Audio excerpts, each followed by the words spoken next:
সম্ভাব্য বিএনপি সরকার বা তারেক রহমান সরকার কি অলরেডি ডক্টর ইউনূসের ফাঁদে? ডক্টর ইউনূস সরকার বা ডক্টর ইউনূসকে কি বিএনপি রাষ্ট্রপতি বানাতে বাধ্য হবে? এই প্রশ্নটা সামনে এসেছে। এই প্রশ্ন বা এই আলোচনা অত্যন্ত তাৎপর্যপূর্ণ। এর ভিত্তি ইত্তেফাকের একটা খবর, ডক্টর ইউনূস ও নজরুল ইসলাম খান সহ রাষ্ট্রপতি পদে আলোচনায় আছেন যারা। এর মানে বিএনপি কাকে রাষ্ট্রপতি বানাবে? চুপ্পু একটা পর্যায়ে থাকবে না। চুপ্পু নিজেই বলেছেন নির্বাচনের পর তিনি পদত্যাগ করবেন। চুপ্পুর মেয়াদ আছে, কিন্তু মেয়াদের আগেই তাকে সরিয়ে দেওয়া হতে পারে অথবা চলে যেতে পারে। এটা স্বাভাবিক যে বিএনপি সবকিছু দখল করেছে, এখন বিএনপির স্বার্থ হাসিল হয়েছে, এখন আর চুপ্পুকে রাখবে কেন? অসম্ভব। চুপ্পু যাক বা না যাক, চুপ্পুকে বিএনপি এবার সরাবে। এতদিন বিএনপির স্বার্থে সরানো হয়নি, এখন বিএনপির স্বার্থে তারা চুপ্পুকে সরিয়ে দেবে। আজকের পর থেকে কোনো ব্যবসায়ীর কাছে কেউ চাঁদা তুলতে পারবে না। পাঁচচর স্টানে যারা বাসে উঠার পরে যাদের চাঁদা দিতে হয়, আমি হামজালা বলছি কালকে থেকে ইনশাআল্লাহ কারো 1 টাকা চাঁদা দিয়ে বাসে। জীবনে কোনোদিন আওয়ামী লীগকে নিয়ে আসার চেষ্টা করেন না। আওয়ামী লীগকে যদি নিয়ে আসার চেষ্টা করেন, আপনার দল থাকবে না। কেন থাকবে না জানেন? জামাত ইসলাম কিন্তু পেছনে যাবে না। জামাত ইসলাম যেখানে সেখান থেকে সামনে যাবে। আমি এবার একটা খুব কুবুদ্ধি দিয়েছিলাম জামাতের আমিরকে। আমি তাদের বলেছিলাম যে হুজুর, আপনি একটা কাজ করেন, আওয়ামী লীগের নির্বাচনে আসতে দেন। আওয়ামী লীগের নির্বাচনে আসলে আওয়ামী লীগ জামাতের ভোট কাটতো না, আওয়ামী লীগ আপনাদের ভোট কাটতো। যে হিন্দুদের ভোট পেয়েছেন, হিন্দুদের ভোট তো রিজার্ভ ভোট, এটা আওয়ামী লীগের জন্য, এটা আপনারা পাইতেন না। আওয়ামী লীগ নিজস্ব ভোট অনেক পেয়েছেন আপনারা, সেটা আপনারা পেতেন না। আমি এই বুদ্ধিটা কিন্তু দিয়েছিলাম, কারণ আমি জানি যে আপনারা তো করবেনই। তার বলেছিলাম যে বিচার যাদের নামে আছে, মামলা টামলা আছে, তাদের বিচার করেন, বাট আওয়ামী লীগকে আসতে দেন। বিএনপি শপথ নেয়ার আগেই সারা দেশে নৈরাজ্য এবং শাসনতন্ত্র চালু করেছে এমন অভিযোগ এনসিপি নেতা আসিফ আহমদ সজীব ভুঁইয়ার। আর তারেক রহমান হাতিয়ায় গণধর্ষণের বিচার না করলে বাংলাদেশের সব শ্রেণীর নারীকে রাস্তায় নেমে আসার আহ্বান জানিয়েছেন নাসির উদ্দিন পাটোয়ারি। নোয়াখালীর হাতিয়ায় নির্বাচন পরবর্তী সহিংসতা এবং নেতাকর্মী সমর্থকদের উপর ধারাবাহিক হামলার প্রতিবাদে রাজধানীতে বিক্ষোভ মিছিল করেছে জাতীয় নাগরিক পার্টি এনসিপি। শনিবার রাত 12:15টার দিকে দলটি বাংলা মোটর কার্যালয় থেকে বিক্ষোভ মিছিল বের হয়। এনসিপির বাংলা মোটর কার্যালয়ের সামনে থেকে অর্ধশতাধিক নেতাকর্মী মিছিল নিয়ে শাহবাগের দিকে যান। এই সময় ধর্ষকদের ঠিকানাই বাংলায় হবে না, ধর্ষকদের রাস্তা না ভেঙে দাও, গুড়িয়ে দাও, এমন নানা স্লোগান দেন তারা। অনেকেই যারা ভোট দিতে যাচ্ছে গিয়ে দেখছে যে তাদের ভোট অলরেডি দেওয়াই হয়ে গেছে। তো এটা তো কোনো নির্বাচনই হয়, এটা গণতান্ত্রিক কিভাবে বলা যায়? আপনি যদি একটা দেশের অর্ধেক দলকে বাদ দিয়ে নির্বাচন করেন, সেটা কিভাবে গণতান্ত্রিক বা গ্রহণযোগ্য হয়? তাহলে কি যে নতুন সরকার গঠন হবে সেই সরকারকেও আপনারা মানবেন না? না, সেটা তো কোনো বৈধ সরকার হবে না। দুই প্রার্থীদের মধ্যে তাদের মধ্যে সহিংসতা, হামলা, ভোট কেন্দ্রের উপর হামলা, এই তথ্য তো সারা রাত ধরে বেরোচ্ছে, সারাদিন ধরে বেরোচ্ছে। আর আপনার মানুষ কতটা অংশগ্রহণ করতে গেছে? আপনাদের অফিসিয়াল তো সংখ্যা সকালবেলা সামান্য একটু ছিল, তারপর তারা বাড়াচ্ছে দিনের। তবে ভোট কেন্দ্রে দেখা যায় মাঝে মধ্যে কিছু লোক আছে, কিছু কেন্দ্রে লোক আছে, তাছাড়া লোকজন নাই। 12 তারিখের নির্বাচনে বিজয়ী হয়েছে বিএনপি, অপরদিকে আওয়ামী লীগের শীর্ষ নেতারা কারাগারে মিষ্টি বিতরণ করছে। কারাগারের মিষ্টির দোকানের নাকি সকল মিষ্টি শেষ হয়ে গিয়েছে। সবাই শান্ত থাকবে, কোন বিরোধী মতের উপর যেন কেউ আক্রমণ না করে, কোন দুর্বলের উপর যেন কোনো সবল আক্রমণ না করে। এটা একটা অসাধারণ বার্তা সারা দেশের বিএনপি নেতা কর্মীদের জন্য। যারা মনে করছেন বিএনপি ক্ষমতায় চলে এসছে, এবার লুটপাট করবেন, ভাঙচুর করবেন, এতদিন নির্যাতিত হয়েছেন, মজলুম ছিলেন, এখন আবার তারা জালিম হবে, তাদের স্বপ্নে একেবারে কি বলবো ছাই দিয়ে দিয়েছেন তারেক রহমান। বিএনপির যেসব নেতা কর্মীরা গত ভোটের পর থেকে লাফালাফি বেশি করছেন, সতর্ক হন। আমি যতটুকু জানি প্রত্যেকটি এলাকার ঘটনা নোট করা হচ্ছে বিএনপি মিডিয়া সেল থেকে। কারা কি করছেন, কোথায় কি করছেন, একটা কেউ ছাড় দেবেন না তারেক রহমান। এবং তিনি যেহেতু দল ক্ষমতায় চলে এসছে, এতদিন দলকে ক্ষমতায় আনার জন্য অনেক কিছু ছাড় দিয়েছেন, কারণ বিগত 15-16 মাস নতুন রাষ্ট্রপতি এটা অনিবার্য। কাকে বানাবে? নজরুল ইসলাম খানকে নমিনেশন দেয়নি, এমপি বানায়নি, তাকে রাষ্ট্রপতি বানানো অত্যন্ত সিনিয়র একজন নেতা হতে পারে। মঈন খান, তাকেও হতে পারে। মির্জা ফখরুল ইসলাম আলমগীর বিএনপির কাছে, যদিও তিনি গত 17 বছর একজন ব্যর্থ মহাসচিব, কিন্তু এখন তো সফল, কারণ যেভাবেই হোক বিএনপি ক্ষমতা এসেছে। কোনো কাউন্সিল টাউন্সিল ছাড়া এই কমিটি বিএনপি ক্ষমতা এনেছে। এতদিনের যত ব্যর্থতা ছিল ঢিল যাই থাকুক, আমাদের হাসিনার ফেসিবাদের অধীনে ছিলাম, এর দায় মির্জা ফখরুল আছে। কিন্তু তারপরও শেষ পর্যন্ত বিএনপি ক্ষমতা এনে দিয়েছেন, তার জীবদ্দশায় এসেছেন। অতএব এখন সফল, অতীত বাদ। অতীতের ব্যর্থতাকে কাটিয়ে উঠে শেষ পর্যন্ত মির্জা ফখরুল ইতিহাসের অন্যতম সফল মহাসচিব, এটা বলতে হবে, কারণ তিনি ক্ষমতা এনে দিয়েছেন। বিজয়ী হলে তখন সফল, আর পরাজিত হলে ব্যর্থ, এটাই হিসাব। তো এখন মির্জা ফখরুলকে রাষ্ট্রপতি বানিয়ে সম্মানিত করার একটা সম্ভাবনা আছে। কিন্তু ইত্তেফাকের এই রিপোর্টে ডক্টর ইউনূসের নাম এসেছে। That is very interesting. এখানে কিছু পয়েন্ট আছে। দেখেন, এটা তারা রাষ্ট্রপতি বানাবে কি বানাবে না, তার চাইতে আমার আলোচনাটা বরং বানানো উচিত কি অনুচিত। দেখেন যে অবস্থা, ইউনূস সরকার অনেক সংস্কার করে গিয়েছে, জুলাই সনদটাকে যেভাবে আনডিসাইডেড রেখে গিয়েছে এবং বাংলাদেশের যে রাজনৈতিক কালচার, কথায় কথায় জেনজি যেভাবে আন্দোলন করে এবং দেশের যে অর্থনৈতিক অবস্থা, কূটনৈতিক চ্যালেঞ্জ এবং যে বিভাজন, এতে ঐক্যবদ্ধ হওয়া ছাড়া, ঐক্যবদ্ধ জাতি ছাড়া আসলে এই দেশ চালানো সম্ভব নয়। আমি একটা কথা স্পষ্ট বলে রাখি, বিএনপির মুরুক্ষ থার্ড ক্লাস গান্ডু গর্ধব যেগুলো জামাত শিবির এবং এনসিপির উপর হামলা করে, ওরা তারেক রহমানের শত্রু, ওরা বিএনপির শত্রু, ওরা চায় যে বিএনপি সরকারটা ফল করুক, ওরা পালাক। ওরা জানে না যে এই দেশটার যে অবস্থা, এই দেশটা যদি চালাতে হয়, যদি ফাংশনাল করতে হয়, তাহলে জামাত এনসিপি বিরোধী দলের সহযোগিতা নিয়েই করতে হবে, ঐক্যবদ্ধভাবে সবাই চলতে হবে, নইলে দেশ চলবে না, সরকার টিকবে না। তখন মিলিটারি শাসন এসে যাবে। যখন দেখবেন যে দেশে ভয়াবহ মানবাধিকার লঙ্ঘন হচ্ছে, তখন মানুষ বলবে যে আর্মি চাই। তো এই জন্য দেশ যদি চালাতে হয়, তাহলে জামাত এনসিপি সহায়তা নিয়ে সবাই ঐক্যবদ্ধভাবে চালাতে হবে, এর কোনো বিকল্প নেই। ঐক্যবদ্ধ হওয়া ছাড়া দেশ চালাতে পারবে না। আবার জুলাই সনদ থেকে শুরু করে নানা সংস্কারের মধ্য দিয়ে দেখেন, বিএনপি তালবাহানা করবে, সংস্কার করতে চাইবে অমুক তো। আরে ভাই, তারেক রহমান তো বলেছে যে জুলাই সনদ যেটা সাইন করেছে তারা ওই অনুযায়ী করবে। আবার বিরোধী দল আছে না, তারা কি উল্টোপাল্টা মেনে নেবে? নেবে না। দেশ উত্তাল হয়ে যাবে, জুলাই সনদ বাস্তবায়ন করতে বাধ্য করবে। আবার ইউনূস সরকার এমপিদের শপথ পড়াবেন দুইটা, একটা হচ্ছে সংবিধান সংস্কার, মানে গণপরিষদ টাইপের একটা সংবিধান সংস্কার পরিষদের সদস্য হিসেবে, যেটা 180 দিনের মধ্যে তাদের এগুলো করতে হবে, এবং আরেকটা হচ্ছে পার্লামেন্ট মেম্বার হিসেবে, নিম্নকক্ষ মেম্বার হিসেবে, আর এরপর আসবে উচ্চকক্ষ। এই যে সংবিধান সংস্কার, এটা তো মাস্ট। জুলাই সনদ থেকে শুরু করে সার্বিক ডক্টর ইউনূস যে ফাঁদ অলরেডি তৈরি করেছেন, বা যেখানে বিএনপি সরকার আটকাল, এবং আরো যদি ইন্টারন্যাশনাল বাইলেটারাল মাল্টিল্যাটারাল এগ্রিমেন্টের কথা যদি বলি, যুক্তরাষ্ট্রের সাথে নানান চুক্তি, দেশের কাঠামোগত যে পরিবর্তন যতটুকু করেছেন, তাতে বিরোধী দলের সাথে ঐক্য ছাড়া দেশ চালানো সম্ভব নয়। এখন সেই ঐক্যের বিষয়টা ধরে রাখা এবং সুন্দরভাবে সামনের দিকে এগিয়ে নিয়ে যাওয়া, এটা কি এককভাবে বিএনপির পক্ষে সম্ভব? ইউনূস যে ডিজাইন করে দিয়ে গিয়েছেন, যা ঘটিয়ে দিয়ে গেছেন, শেষ পর্যন্ত গণভোটটা পাশ করে, সেই জায়গায় দর্শক ইউনূস কি করবেন, মানে বিএনপি কি করবে, কিভাবে কি করবে, আসলে কি ফাংশন হতে পারবে? It's very tough.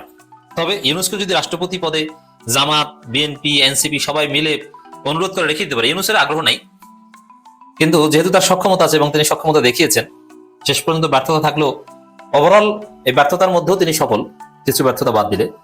এই জন্য ঐক্যবদ্ধ জাতি ধরে রাখার জন্য রাষ্ট্রপতিকে যথেষ্ট ক্ষমতা দিয়ে যদি ইউনূসকে রাষ্ট্রপতি করে রাখা যায়, এটা বিএনপির জন্য কল্যাণকর হবে এবং দেশকে সুন্দরভাবে চালানো যাবে, এবং বাংলাদেশের মানুষের যে স্বপ্ন, প্রত্যাশা, আশা, আকাঙ্ক্ষা, এটা বাস্তবায়ন করা যাবে। তবে ইউনূস যে ফাঁদ বা সংস্কার, এটা এই ফাঁদই ভালোর ফাঁদ, মানে তুমি চাইলেও ফেসিস্ট করতে পারো না, ফেসিস্ট হলেই তোমার পা আটকে পড়বে ফাঁদে, এই ফাঁদের কথা বলছি। তারপরে জনগণ তোমাকে পিটাবে, ফেসিস্ট হবা, ফেসিজম একদম ছুটেই দেবে জনগণ। এই ফাঁদ ইউনূস রেখে গিয়েছে। তো এই জন্য দেশটাকে চালাতে হলে ইউনূসকে যদি রাষ্ট্রপতি বানানো হয়, সবাই মিলেমিশে অনুরোধ করে তাকে রাখে এবং পর্যাপ্ত ক্ষমতা দিয়ে, তাহলে আমাদের দেশে স্থিতিশীলতা থাকবে এবং আমরা গণতন্ত্রের স্বাদ পাবো, একটা সুন্দর শাসন পাবো। যেহেতু বিএনপির তালিকায় তিনি আছেন, দ্যাট উড বি বেটার, নিঃসন্দেহে বেটার অপশন হবে।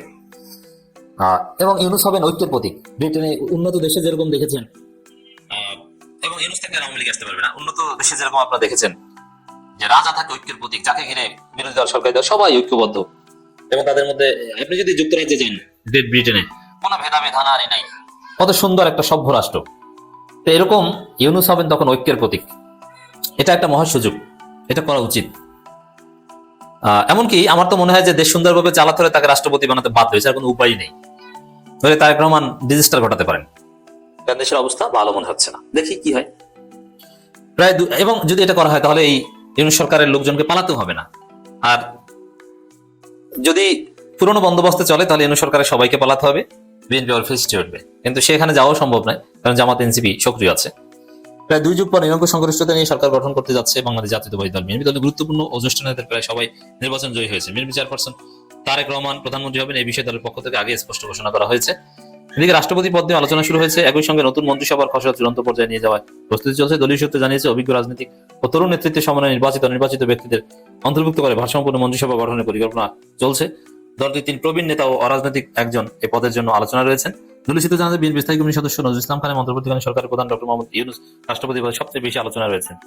এর মানে বিএনপির ভিতরে আলোচনা চলছে। যদি এটা হয়, সত্যি অসাধারণ হবে আমরা শান্তিতে থাকতে পারবো এবং পরিপূর্ণ 5 বছর মেয়াদ বিএনপি সরকার সফলতার সাথে পূরণ করতে পারবে এবং পরবর্তীতে আরেকটা শান্তিপূর্ণ নির্বাচনের মাধ্যমে ক্ষমতা হস্তান্তর হতে পারবে। তারেক রহমানের সামনে বাধাগুলো কি রয়েছে? আজকে যারা তারেক রহমানের সাংবাদিক সম্মেলন দেখেছেন, শুনেছেন হোটেল ইন্টারকন্টিনেন্টাল থেকে, তারা একটা নতুন তারেক রহমান হতে পারে। আমি তারেক রহমানের পজিটিভ দিকগুলো আজকে তুলে ধরবো, পাশাপাশি তার সামনে চ্যালেঞ্জগুলো তুলে ধরবো এবং তিনি নতুন কিছু ডাইমেনশন, নতুন কিছু চমক নিয়ে হাজির হবে সেটাও বলবো। পাশাপাশি তার সামনে সবচেয়ে বড় পাহাড়, মানে বাধার পাহাড় কারা তৈরি করে রেখেছে সেটাও বলবো। প্রথমে আমি সরাসরি চলে আসছি তারেক রহমানের আজকের সংবাদ সম্মেলনে। আজকে তারেক রহমান অধিকাংশ প্রশ্নের উত্তরগুলো দিয়েছেন আন্তর্জাতিক জার্নালিস্টদের, সাংবাদিক, ভারত, পাকিস্তান, চায়না, সেখানকার সাংবাদিকরা বিভিন্ন প্রশ্ন করেছেন। ভারত শেখ হাসিনার বিষয়ে প্রশ্ন করেছেন যে তার সরকারের আমলে হাসিনার বিচার প্রক্রিয়াটা ইন্টারন্যাশনাল কোর্ট অফ জাস্টিস বা ইন্টারন্যাশনাল ক্রিমিনাল কোর্ট, যেটাকে বলে আমরা আইসিটি, সেটা বিষয়ে প্রশ্ন করেছেন। বিশ্বকাপ খেলা ক্রিকেট, এটা নিয়ে প্রশ্ন করেছেন। পাকিস্তানও প্রশ্ন করেছে এবং চীনও প্রশ্ন করেছে। আজকের বক্তব্যে আমি যে তারেক রহমানকে দেখলাম, অসাধারণ এক তারেক রহমান। সারা বাংলাদেশে যে কাণ্ডবিলাপ চলছে এটার একটা দুর্দান্ত উত্তর তিনি দিয়েছেন এবং তার সকল নেতাকর্মীকে তিনি সতর্ক করেছেন। ভারতের সাংবাদিকের প্রশ্নের উত্তরে বলেছেন বাংলাদেশের সাথে ভারতের পররাষ্ট্রনীতি কেমন হবে, এই প্রসঙ্গে তিনি স্পষ্ট বলেছেন বাংলাদেশের জনগণ এবং দেশের স্বার্থে যেটা হওয়া উচিত সেটাই হবে বাংলাদেশের পররাষ্ট্রনীতি। অর্থাৎ বাংলাদেশের পররাষ্ট্রনীতির যে রুলটি তিনি বুঝিয়ে দিয়েছেন যে এটি আমরা বাস্তবায়ন করব, যেখানে জনগণের স্বার্থ এবং দেশের স্বার্থ রক্ষা হবে। একটা চমৎকার প্রশ্নের উত্তর এভাবেই দিলেন তিনি। ভারতকে বুঝিয়ে দিলেন যে এখন আর দাদাগিরি চলবে না, আগে দেশের জনগণ এবং দেশের মানচিত্রের জন্য অর্থাৎ সার্বভৌমত্বের রক্ষায় যেটা প্রয়োজন সেটা বাংলাদেশ আগামীতে করতে যাচ্ছে ভারতের সাথে, এর চেয়ে বেশি কিছু নয়। পাশাপাশি চীনের সাংবাদিক প্রশ্ন করেছিলেন যে বাণিজ্যিকভাবে চীন বাংলাদেশের কেমন পার্টনার হতে পারে বা চীনের সাথে বাংলাদেশের সম্পর্ক কেমন হবে, এবং বেল্ট অ্যান্ড রোড ইনিশিয়েটিভ নিয়ে প্রশ্ন করেছেন চীনের সাংবাদিক।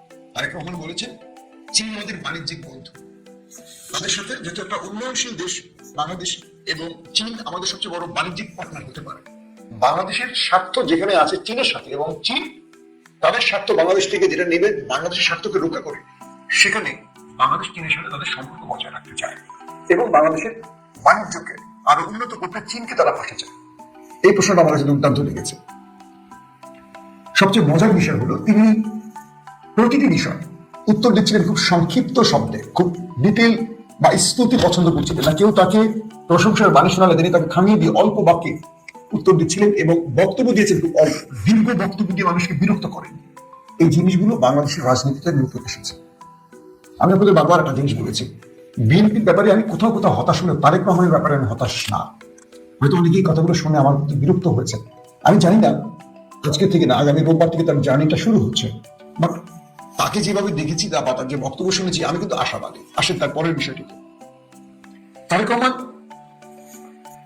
সারা দেশের তার নেতা কর্মীদের বলেছেন যে আমি আনন্দ মিছিল নিষেধ করেছি, আমি বলেছি দোয়া মোনাজাত করতে, এবং তিনি বলছেন যে সবাই শান্ত থাকবে, কোন বিরোধী মতের উপর যেন কেউ আক্রমণ না করে, কোন দুর্বলের উপর যেন কোনো সহজ আক্রমণ না করে। এটা একটা অসাধারণ বার্তা সারা দেশের বিএনপি নেতা কর্মীদের জন্য, যারা মনে করছেন বিএনপি ক্ষমতায় চলে এসছে, এবার লুটপাট করবেন, ভাঙচুর করবেন, এতদিন নির্যাতিত হয়েছেন, মুসলিম ছিলেন, এখন আবার তারা জালিম হবেন, তাদের স্বপ্নে একেবারে কি বলবো ছাই দিয়ে দিয়েছেন তারেক রহমান। বিএনপির যেসব নেতা কর্মীরা গত ভোটের পর থেকে লাফালাফি বেশি করছেন, সতর্ক হন। আমি যতটুকু জানি প্রত্যেকটি এলাকার ঘটনা নোট করা হচ্ছে বিএনপির মিডিয়া সেল থেকে, কারা কি করছেন, কোথায় কি করছেন, একটা কেউ ছাড় দেবেন না তারেক রহমান। এবং তিনি যেহেতু দল ক্ষমতায় চলে এসছে, এতদিন দলকে ক্ষমতায় আনার জন্য অনেক কিছু হলেও ছাড় দিয়েছেন, কারণ বিগত 15-16 মাস যারা ত্যাগ করেছিলেন, মুসলিম ছিলেন, হঠাৎ করে তারা জালিম হয়ে গেছেন। তারেক রহমান তাদেরকে কখনো বহিষ্কার করেছেন, আবার কখনো ক্ষমাও করেছেন। কেন ক্ষমা করেছেন? দলের জন্য এদের অনেক ত্যাগ ছিল, এই জন্য তিনি কখনো কখনো একটু হলেও মায়াশীল হয়েছেন। এবার দল ক্ষমতায় এসছে, তার এখন একটি টার্গেট, তিনি এমন একটি বাংলাদেশ করতে চান, সেটাকে তিনি বলছেন মানবিক বাংলাদেশ। এই মানবিক শব্দটা জামাত ইসলাম উচ্চারণ করেছিল। এই মানবিক বাংলাদেশ তিনি করতে চান। সাংবাদিকরা তাকে প্রশ্ন করেছিলেন বাংলাদেশের তার প্রথম চ্যালেঞ্জ কি, তিনি বলছেন বঙ্গুর অর্থনীতিকে একটা স্ট্রং অর্থনীতিতে, মানে বাংলাদেশের অর্থনীতিকে তিনি দাঁড় করাতে চান, রুল অফ ল, আইনের শাসন ফিরিয়ে আনতে চান। এই দুটো বিষয় তারেক রহমানের খুব ইম্পর্টেন্ট চ্যালেঞ্জ হিসেবে তিনি বলছেন। খেয়াল করেন, বাংলাদেশের অর্থনীতি থেকে 12টা বাজিয়ে চলে গেছে কে? শেখ হাসিনা। এই মুহূর্তে তারেক রহমানের সামনে চ্যালেঞ্জ বাংলাদেশের অর্থনীতিকে ফেরিয়ে আনা, আবার ভঙ্গুর দশা থেকে দাঁড় করানো। 2 নম্বর, বাংলাদেশের আইন শৃঙ্খলার মারাত্মক অবনতি হয়েছে গত 15.5 বছর এবং কন্টিনিউ পরবর্তী এই মানে ইউনূস সরকারের আমলে। বিভিন্ন সময় আমরা দেখেছি বিভিন্ন জায়গা থেকে আন্দোলন এটা সেটা করে আইন শৃঙ্খলা বাহিনীর মধ্যে হতাশা, সকালে একজন এখানে বদলি, বিকেলে একজন এখানে বদলি, পুলিশ ঠিক মতো কাজ করতে পারছিল না। তো সবকিছু মিলে এখন যে বিষয়টি তৈরি হয়েছে তারেক রহমান চ্যালেঞ্জ হিসেবে মনে করছেন অর্থনীতি এবং আইনের শাসন প্রতিষ্ঠা। তার মানে হলো তিনি তার এই এজেন্ডা রেখেছেন যে আগামীতে কোন দুর্বল আক্রান্ত হবে না সবল দ্বারা। আমরা আশা করি এটা যদি বিএনপি বাস্তবায়ন করতে পারে এই দেশটিকে আমরা ভিন্ন রূপে দেখবো, জিয়াউর রহমানের বাংলাদেশ হিসেবে দেখবো। আসেন তারপরের বিষয়টি। তারেক রহমান তার পুরো বক্তব্যের মধ্যে যে জায়গাগুলোতে খুব শক্ত অবস্থানে ছিলেন, রাষ্ট্র সংস্কার এবং রাষ্ট্রের উন্নয়নে তিনি কর্ম তৈরি করা, যুবকদের কাজ দেওয়ার বিষয়গুলোকে চিন্তা করেছেন। এখন প্রশ্ন হলো, সারা বাংলাদেশে বিএনপি নেতাকর্মীদের মধ্যে যেরকম অ্যাগ্রেসিভ ব্যাপারগুলো আমাদের সামনে এসছে, এটাকে তিনি কোন ফর্মুলায় নিয়ন্ত্রণ করবেন, এটাকে হয়তো আমরা আগামী দিনগুলোতে দেখতে পারবো।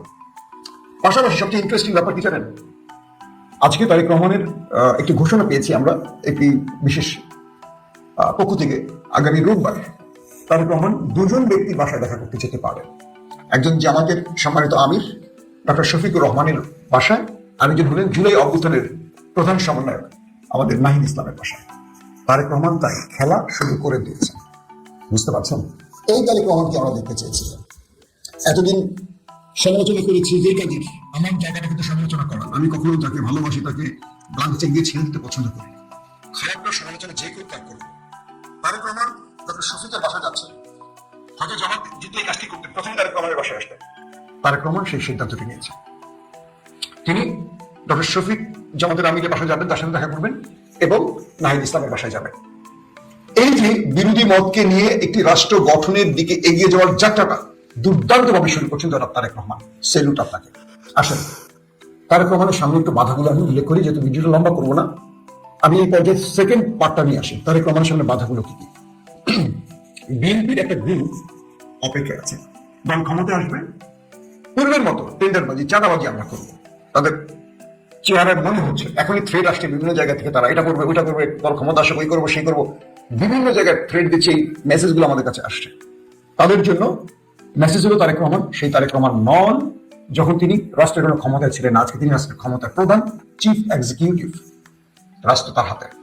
আপনারা এই সুযোগটি পাচ্ছেন না, আপনাদের জন্য দুঃসংবাদ। কাউকে তিনি ছাড় দেবে না, দল আর বিরোধী কাউকে ছাড় দিবে না যে রাষ্ট্রের বিরুদ্ধে আসবে। তারেক রহমানের জন্য এটি একটি চ্যালেঞ্জ। তার রাস্তার সারা দেশের নেতা কর্মীরা, ক্ষুধার্ত যে কর্মীরা আছে যারা 15-16 মাস উল্টাপাল্টা করেছে, তাদেরকে নিয়ন্ত্রণ করা সবচেয়ে বেশি কঠিন হবে। 2, দলীয় অন্তর্কন্দ। বিএনপির রাজপথে কতটুকু সফল এটা তারেক রহমান আমার চেয়ে ভালো জানে। মজার বিষয় হলো, খালেদা জিয়া স্টেটমেন্ট দিয়েছিলেন যখন সবাই মিছিল করেছিল, স্লোগান দিচ্ছিল খালেদা জিয়া ভয় নেই, রাজপথ ছাড়ি নেই, তখন তিনি খুব সুন্দর করে একটি কথা বলেছিলেন। এটা মিথ্যা কথা। আমি আপনাদেরকে একটু বক্তব্যটা শোনাবো।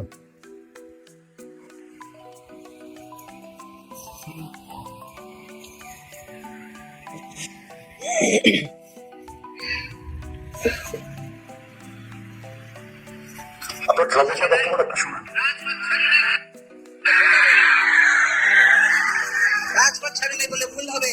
এই স্লোগানগুলো দয়া করে আর দেবেন না। ভালো স্লোগান শেখো, ভালো স্লোগানটা তাহলে কাজে দেবো, বুঝছো?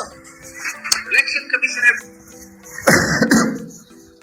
খালেদা জিয়া বলেছিলেন, খালেদা জিয়া ভালো রাজপথ ছাড়িনি, এর বক্তব্যে তিনি স্পষ্ট করেছেন এই স্লোগানগুলো তিনি বিশ্বাস করেন। কারণ রাজপথে খালেদা জিয়াকে বারবার একা করে চলে গেছে দলের বহু নেতা করবে। ভোট ফর ডেমোক্রেসি মনে আছে আপনাদের? কেউ আসেনি মাঠে। বালু ট্রাক সরাবার জন্য একজন বিএনপি নেতা কর্মীকে দেখা যায়নি। সেদিন আমরা সাংবাদিকরা মাঠে ছিলাম। আমরা দেয়াল টপকে খালেদা জিয়ার বাড়িতে ঢুকেছিলাম, পুলিশের সাথে হাতাহাতি করেছিলাম। যারা সেদিন লাইভ দেখেছেন তারা হয়তো দেখেছেন। পুলিশ চেয়েছিল খালেদা জিয়া থেকে সাংবাদিকদেরকে বিচ্ছিন্ন করতে, পুরো বাড়ি ঘিরে ফেলেছিল। আমরা ট্রাক থেকে বালু ট্রাকের উপরে উঠেছিলাম, সেখান থেকে দেয়াল টপকে ভিতরে ঢুকে গিয়েছিলাম। ঢুকে আমরা লাইভ সম্প্রচার করেছিলাম খালেদা জিয়ার বক্তব্য। সেদিন আপনার গোপালী পুলিশের সংলাপটা শুনেছিলেন। তো বিষয়টা হলো, খালেদা জিয়া তার লাইফের শেষ সময়গুলো দেখেছিলেন তার দলের নেতারা কতটুকু সফল হয়েছে, কতটুকু পেরেছে। কিন্তু এই নেতা কর্মীগুলি, তারা যারা জীবন দিতে ভয় পেয়েছিল রাজপথে, তারা কিন্তু গত 15 মাসে প্রায় 200 থেকে 250 মানুষের প্রাণ নিয়ে চলে গেছে। বিষয়টা বুঝতে পারছেন? এই নেতারাই নিজেদেরই প্রায় 100 লোক মেরে নিচ্ছে নিজেরা নিজেদের মধ্যে, কিন্তু রাজপথে তারা প্রকাশ্যে জীবন দেয়নি। হ্যাঁ, গুম খুন ক্রস ফায়ার হয়েছে, এটাকে আমি ওই কাতারে আনছি না। পুলিশের সামনে বুক টান টান করে দাঁড়াবার মতো শক্তি আমরা কম দেখেছি। খালেদাজিকে গ্রেফতার করে নিয়ে গেছে খুব কম দেখেছি এলাকি দাঁড়াতে। বালু ট্রাক সরাবার মতো একজন লোক আমরা দেখিনি। তার মানে হলো তারেক রহমানকে মাথায় রাখতে হবে, এই নেতা কর্মীরা যত বড়ই কথা বলুক, দুঃসময় কেউ একটু পাশে দাঁড়াবে না। বাড়ি ভেঙেছে তারেক রহমানের মায়ের, মানে তারেক রহমানের বাবার বা তারেক রহমানের। এক কাপড়ে বের হয়েছিলেন খালেদা জিয়া, কোমর ভেঙেছে তারেক রহমানের। বাড়ি মির্জা আব্বাসের ভাঙেনি, সাদেক হোসেন খোকাটা ভাঙেনি, অন্য কারোটা ভাঙেনি। প্রত্যেকের ব্যবসা ঠিক আছে, প্রত্যেকের রাস্তাগুলো ঠিক আছে, প্রত্যেকে ইন্ডিভিজুয়াল অ্যাকাউন্ট ডিল করেছে আওয়ামী লীগের সাথে মিশে, সব তারেক রহমান জানে। তাদেরকে এখন দলে রাখছেন কারণ প্রয়োজন আছে, কিন্তু মেসেজ তারেক রহমানের কাছে আছে, কে কোন টেবিলে হেঁটেছেন, কে কিভাবে চলেছেন কিচ্ছু আমি জানি, তারেক রহমান জানেন এটা কি হয়। তার মানে এই দেশ থেকে 18 বছরের জন্য দূরে ছিলেন। বেগম জিয়া তার জীবনের শেষ সময়গুলো একা একা কাটিয়েছেন, একজন প্রিয়জন পাশে ছিলেন না, মৃত্যুর সময় তার পাশে কেউ ছিলেন না, কোনো প্রিয়জনকে দেখেনি। এত বড় পে করেছেন, স্যাক্রিফাইস করেছেন বেগম জিয়া তারেক রহমান, এটা মানে বাংলাদেশের ইতিহাসে এর চেয়ে কষ্টের কিছু নেই। কিন্তু আজকে দেখেন তার পাশে কত শাহেদালানরা ঢুকে গেছে, আজকে দেখেন তার পাশে বন্ধুর অভাব নেই। আমরা সমালোচনা করি ভালোবাসি বলে, তাই আমাদেরকে অনেকে অনেক তকমা দিচ্ছেন, কিন্তু যারা বিগত সময় সমালোচনা করেছেন, ক্ষমতা আসবেন বুঝে পাশে আসছেন, তাদেরকে বিশ্বাস করবেন না তারেক রহমান। এরা আওয়ামী লীগের সময়ও একই কাজ করেছে, সুবিধা নেবে, বিপদে কেটে পড়বে।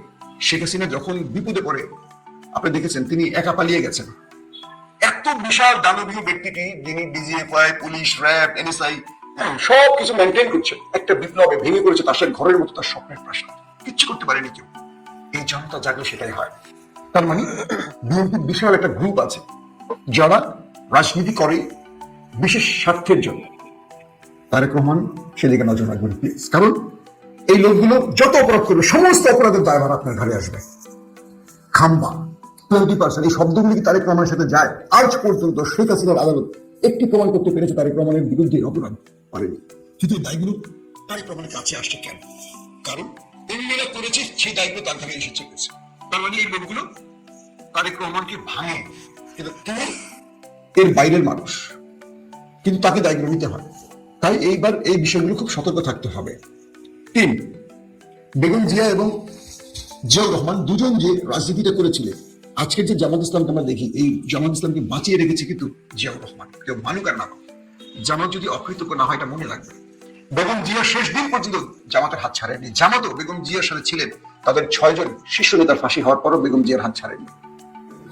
বিগত 15.5 বছর এই দেশে মুসলিম ছিল বিএনপি এবং জামাত, আগামী দিন যেন জামাত মুসলিম না হয়, এইটা অনুরোধ থাকবে। কারণ কি? কারণ হলো এই জামাত বিএনপির ভ্যানগার্ড, ছাত্রদল যুবদল নয়। রাষ্ট্রের সবচেয়ে ক্রুশিয়াল মুভমেন্টে, সবচেয়ে বিপদ টাইমে বেগম জিয়ার হাত ছেড়ে যায়নি জামাত। কথাটা এখন জামাতি মনে হচ্ছে না। আবারও এই দেশে কখনো আওয়ামী লীগ আসতে পারে, আবারও তারেক রহমানকে কোনো বড় শক্তির মোকাবেলা করতে হবে, সেই দিন এই ইসলামী শক্তি আসবে। কারণ বিএনপির সাথে ইসলাম শব্দটা যায়, আওয়ামী লীগের সাথে যায় না। সো আজকের যে রাজনীতির বিরোধ, এটি আমি খুব পজিটিভ অর্থে দেখি। একজন সরকারি দল, একজন বিরোধী দলে থাকবে, নির্বাচন নিয়ে দুটো ভিন্ন মত সৃষ্টি হবে, তারপর রাষ্ট্র গঠনের সবাই এক হবে, পার্লামেন্টে তর্ক হবে, বিতর্ক হবে, কিন্তু এটা খুনাখুনি পর্যায়ে, এটাকে শেষ করে দেওয়ার পর্যায়ে, এটাকে মুছে ফেলার ইন্ডিয়ান যে পরিকল্পনা জামাতকে শেষ করে দেওয়া, এটা বেগম জিয়া এবং জিয়াউর রহমানের আমলে পারেনি। কারণ জিয়াউর রহমান এবং বেগম জিয়া জামাতকে বাঁচিয়ে রেখেছিলেন বিএনপিকে বাঁচিয়ে রাখার স্বার্থে। এটা অদৃশ্য একটা ভ্যানগার্ড ছিল বিএনপির। আমি বিশ্বাস করি তারেক রহমান তার নির্বাচনে বিজয়ের পর ডক্টর শফিকের বাসায় যাচ্ছেন, নিঃসন্দেহে কিছু ভালো মেসেজ দিয়ে আসবেন। তারপরে যে বিষয়টি, সেটি হলো এই রাষ্ট্রে বিভিন্ন পর্যায়ে আমাদের প্রশাসনিক কর্মকর্তারা তারা তারেক রহমানকে সর্বাধিক বিএনপি প্রমাণের চেষ্টা করবেন। মনে রাখবেন, এরাই আওয়ামী লীগকে ডুবিয়েছিল। আওয়ামী লীগের আমলে বিএনপি জামাতের বহু অফিসার ছিল যারা আওয়ামী লীগ সেজে গিয়েছিল, পকেট ভরেছিল অবৈধ টাকায়। যখন হাসিনা পালিয়ে গেল চুম করে দিল্লিতে, এরা আবার চলে এসে 5 তারিখের পরে কি বললো, আমি বিএনপি করতাম, রাজশাহী বিশ্ববিদ্যালয়ে ছিলাম, আমি বিএনপি করতাম, ঢাকা ইউনিভার্সিটিতে ছিলাম, আমি শিবির করতাম, ছিলাম। কিন্তু এরাও বিহতে কামিয়েছে। আবার কেউ আছে, বহু অফিসার আছে যারা পিএইচডি হয়ে দুবিয়ে পর্যন্ত করেছে। এই পিএইচডি অফিসারগুলোকে আপনি মূল্যায়ন করবেন। যারা দীর্ঘ 15 বছরে কোনো পদ ফেলে হয়নি, তাদের কোনো কি বলবো, মানে চাকরির পর তাদের যে প্রমোশন কিচ্ছু হয়নি, এই লোকগুলোকে মূল্যায়ন করবেন। যারা আওয়ামী লীগের সাথে মিশেছিল, এরা অলওয়েজ সুবিধাবাদী। প্রশাসনের একটা বিশাল গ্রুপ আছে যারা বিএনপিকে সাপোর্ট দিবে করে অবৈধভাবে সুবিধা নেবে।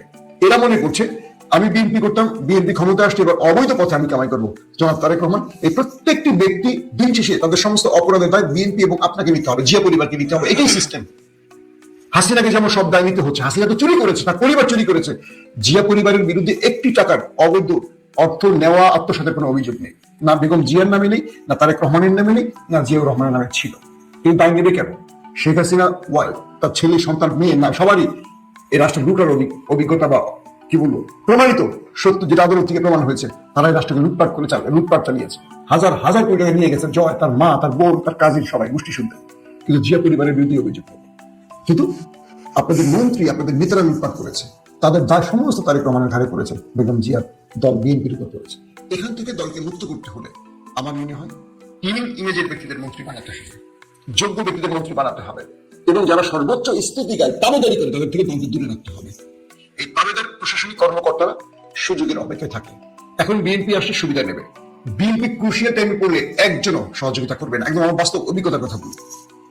দেশে এসছি যখন খুব হাড্ডাহাড্ডি টাইম, আমাকে মেসেজ দেওয়া হয় পুলিশের মধ্যে একটু কাজ করতে। পুলিশ কি চাচ্ছে? তারা আওয়ামী লীগের বিরুদ্ধে বিএনপি জামাতের ব্যাপক আন্দোলন। আমরা গোপনে গোপনে, আমি ব্যক্তিগতভাবে গোপনে গোপনে পুলিশের বড় বড় কর্মকর্তা যারা ছাত্রদল থেকে পুলিশে এসছে বা শিবির থেকে এসছে, তাদেরকে আমরা যোগাযোগ করতাম। তাদেরকে আমরা বিভিন্ন বার্তা দিতাম কিভাবে আন্দোলন করা যায়, কোন পয়েন্টে করা যায়। অবাক করে বিষয় জানেন, একটা পর্যায়ে বহু পুলিশ আর আমাদের ধরা দিত না, কারণ তারা আওয়ামী লীগ সেজে গেছে চাকরি বাঁচাতে বা অবৈধ সুবিধা। কারণ পুলিশ তো সবাইকে হাসিনা ব্ল্যাঙ্ক চেক দিয়ে দিচ্ছে, তোমরা যত বড় কামাই করো, চুরি করে লুটপাট করো, আমার সমস্যা নেই, শুধু আমার ক্ষমতায় রাখো। পুলিশ তো এটাই চাইছে, কিসের বিএনপি, কিসের জামাত, আমার দরকার পকেট ভরা। আওয়ামী লীগের বলে ভরতে পারলে আমার সমস্যা কি? বিএনপি কবে আসে না সে দরকার নেই। লুটপাট চালিয়েছে তারা। মানুষ হত্যা, গুম, ক্রস ফায়ারের অনেক তথ্যের জন্য আমরা বলতাম বিএনপি একটা ছেলেকে নিয়ে গেছে, তখন জনিরে নিয়ে গেছে। যখন আমি তখন 21 টিভিতে জনির অবস্থা জানার জন্য ব্যাকগ্রাউন্ড হয়ে গেছে বিএনপি সমর্থিত পুলিশকে, ভাই তারা ধরেই নেই, পরে শুনলাম তাকে মেরে ফেলছে ক্রস ফায়ারে। আমরা পাগলের মতো আমাদের ভাইদের রক্ষার জন্য কাজ করতাম, যারা টেলিভিশনে তখন ছিলাম। বহু বিএনপি সমর্থিত পুলিশ আমাদের সাহায্য করে নাই। দুঃখজনক, আজকে তারা বড় বড় পদে বসে গেছে, তাদের চেহারা দেখতে পাচ্ছি। তারা হয়তো আগামী দিনে এই কাজগুলি করবে, আবার দল বিরুদ্ধে বলে সব কেটে করবে। যারা তারেক রহমান, এই লোকগুলির ব্যাপারে সতর্ক থাকবেন। তিন, আওয়ামী লীগ তার বিভিন্ন এজেন্ডা নিয়ে মাঠে নামবে। আওয়ামী লীগের বাম গ্রুপ অ্যাক্টিভ, আওয়ামী লীগের সোকল্ড বুদ্ধিজীবীরা অ্যাক্টিভ, আওয়ামী লীগের গণমাধ্যমগুলো অ্যাক্টিভ। আপনাকে এই মুহূর্তে যে গণমাধ্যমগুলো সর্বাধিক তেল দিচ্ছে, আপনাকে নিয়ে মহাকবি বানাচ্ছে, মহা কিংবদন্তি বানাচ্ছে, অন্য কিছু বানাচ্ছে, এই লোকগুলি বিগত সময় আপনার একটা বক্তব্য চালাবার সাহস করে। আপনার পক্ষে এতটুকু টিকা টেলিভিশনে নিউজ দিয়ে যারা টিকার দেওয়ার সাহস করে, রাতারাতি তারা এখন আপনার স্তুতিকায় আপনাকে নিয়ে উপন্যাস লিখছে, মনে হয় সিনেমার কিংবদন্তি আপনি এভাবে সাজিয়ে দিচ্ছে। দেখেন টেলিভিশনগুলো, এরা জানে এখন আপনাকে ভাঙতে হবে, আপনার থেকে লুটতে হবে, সুবিধা দিতে হবে। এই মিডিয়া থেকে সতর্ক থাকুন। বিগত 15.5 বছরের কোন দুঃস্বপ্ন আপনি যদি ভুলে যান, আগামী দিনে সেটা আমাদের দুঃস্বপ্ন হবে। সো এরা ক্ষমতার পাশে থাকতে চায়, এরা ক্ষমতার পাশে থেকে কাক হয়ে উচ্ছিষ্ট খেতে চায়। এদের ব্যাপারে আমাদের সতর্ক থাকতে হবে। যারা সমালোচনা করে তাদেরকে শত্রু ভাবার কোনো দরকার নেই। যারা সমালোচনা করে তারা আপনার কাছ থেকে ভালো কিছু দেখতে চায়, আশা করে। আমি জানি আপনি সেই পক্ষের মানুষ। কেউ আপনার পক্ষে বেশি স্তুতি গাইলে আপনি তাকে পছন্দ করেন না। সেই জায়গা থেকে এই সাহসটুকু পেয়েছি আজকে কথাগুলো বলার জন্য। শেষ কয়েকটা কথা বলবো, এই কথাগুলো অনেক লম্বা হয়ে যাবে, সেজন্য বললাম।